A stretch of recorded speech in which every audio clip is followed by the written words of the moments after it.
Review kue tradisional lagi. Namanya kue irian, katanya khas Betawi ya. Kita cobain yuk. Aku juga pertama kali coba nih. Aku beli ini satunya 3 ribuan. Terus ini ada 2 warna. Tuh, ada yang hijau sama yang merah. Kita cobain ya. Guys, warnanya merah gini. Dia tuh kayak lapis gitu, atasnya merah, bawahnya putih. Dan itu harum banget. Kayak harum kelapa gitu. Ini emang kelapa sama ketan ya. Bawahnya tuh ketan, atasnya kelapa. Kayak kelapa parut gitu.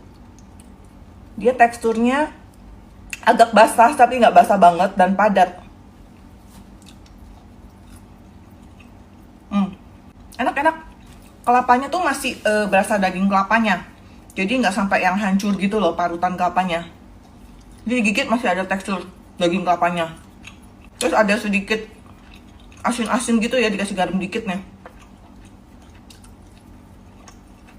Cobain yang hijau ya sekarang ya. Tuh. Sama juga 2 lapis gitu. Oh, tapi ini ada bau pandan sedikit ya.